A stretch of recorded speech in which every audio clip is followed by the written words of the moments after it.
I found this on History Hit from 2 weeks ago. And it's not the first time that they talk about Vikings. And it's always a topic that I enjoy having a look at. So there's this one from a month ago. 2 years ago. They have a lot of videos on Viking. But this is the most recent one and I haven't seen it. Now already on the thumbnail, I see questions such as, were Vikings berserkers real? Yeah.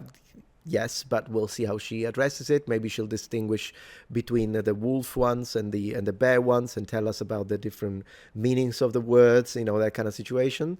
Bear skin in the sense of the skin of a bear, or bear skin in the sense of they don't have anything like armor. We'll see. I'm sure she'll do that. Did the Vikings have slaves? Yes. How accurate? Ooh, I don't know. We'll have to see how she tackles that one. How accurate is Vikings TV series? Well, what a question.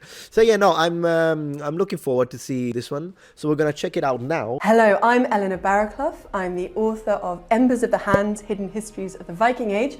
I am a Viking historian, as that suggests, and I'm here to answer, for History Hit, Google's most popular questions on Viking history. And that is also why I am here with props. It's not a children's nursery, I promise. We have Jormungandr, the world serpent here. Yep. We have Thor's hammer over here. And here, this is Sleipnir, the amazing mythological horse with, as you will see, 8 legs. Wow. So let's get going. Right, what is a Viking? Please. Okay, so a Viking, literally, if you take that word Viking, there's an Old Norse version of the word, which is the language the Vikings spoke. Vikingur, which means sort of raider or pirate. Yeah. And then there's a sort of related word also in Old Norse. You go on a Viking, you go on a raid. Yeah. There's an Old English version, so that's the language spoken by the Anglo-Saxons over in England at the same time. And that's Viking, and that means pirate. So literally, a Viking is a pirate or a raider. Yeah. Oh, when were the Vikings? All right, so kind of roughly late 8th century up to at least the late 11th century. So it starts with the raids that we know about. There's a raid on the monastery. Yeah, Lindisfarne for the silver. I think they were more interested in silver than they were in other precious metals, for what I remember, but you'll correct me if I'm wrong. Of Lindisfarne off the northeast coast of England in 793 AD. But obviously raids don't come out of nowhere, so we have to take that back in time. There's activity going east that goes sort of back to at least 750. There's early sort of international trading sites in Denmark going back to 700. So 8th century. Okay. What were the Viking countries? Right, so Scandinavia is the... I really wish she would readdress this thing that people use Viking as if it means the entirety of the population. I really hope she does. That's what I was expecting her to do. I mean, she did classify correctly, of course. She's the expert, but I'm saying even from a linguistic perspective, because just because someone is a historian, oftentimes they mess up the language part. She didn't. So I appreciate that she actually said, Viking actually means kind of a pirate or a raider, comes from this verb and whatever. Great. But, Viking countries, or like the Viking meaning the entire people, it's not a great way to use the word. It's very popular, I get it. So I understand why, if it's not like a high academic paper, then fine. But you could use it that way. I personally don't like doing that. I just like saying Norse. Or sometimes if it's a Dane, I'll just say Danes. That kind of situation. But Nordic people, whatever you want. It's just saying Viking countries just sounds silly to me. I don't know about you guys. Maybe it's just me being picky. The homelands, so we're talking Norway, Denmark. What were the Viking countries? Right, so Scandinavia is the homelands, so we're talking Norway, Denmark and Sweden. But the point of the Viking Age, and the reason, well, part of the reason at least it's so interesting, is that they become part of a much broader Norse diaspora. And so, they settle in the British Isles, in Ireland, Iceland, Greenland. They reach the edge of North America, although they don't settle there. They go down the Eurasian... I think that's pronounced Newfoundland. Is that right? Because the other day I read it Newfoundland, and man, the comments. Metatron is not pronounced... Okay, so I think it's Newfoundland. Am I saying it right? Well, I guess I'll see in the comments. Steppes and the waterways in what's now Russia and Ukraine. So it's a really broad geographical area, but it starts with those Scandinavian homelands. Yeah. Were there Viking women? Well, it depends on our definition of Viking. Thank you. If we're looking at raiders, that's pretty much a male activity. But if we're looking at the Viking Age, there's definitely women. You sort of need women for any kind of historical era to keep that era going, otherwise no humans.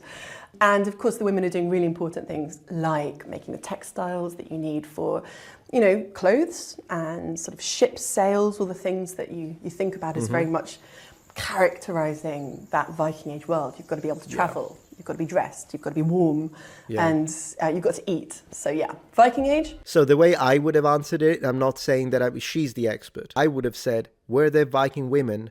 No, but there were Norse women. And then I would have kind of connected that to how the term should be used. What did Vikings really look like? Oh. So definitely no horned helmets. That's one of the most important things. Yeah. Scrub the horned helmets. Scrap. The clothes tend to be quite colourful. So we think of Vikings as being sort of a little bit black metal maybe, you know, in their sort of, you know, and moody black t-shirts or whatever it is. But actually, Jerkins. you know, you've got to think of sort of ochres and sort of reds, yellows, blues, greens. You know, it would have been quite a colourful world in terms of what they were wearing. Also hair, big deal. And their hairstyles would be something that would really mark them out as part of that Norse cultural sphere. So there's a brilliant text from sort of around 1000 from England, and it's an abbot called Alfrich, and he's writing, essentially complaining about Norse hairstyles and saying, you know, everyone's copying them and they're all fashion victims and they shouldn't be copying them. And that is very much sort of short and shaved at the back, long and shaggy at the front. And by their hair, will you know the Vikings? Why did... Okay, so let me say something now, because you know me, and I knew that this could have happened, so I'm just gonna say it, guys. When the person asked, what did the Vikings look like?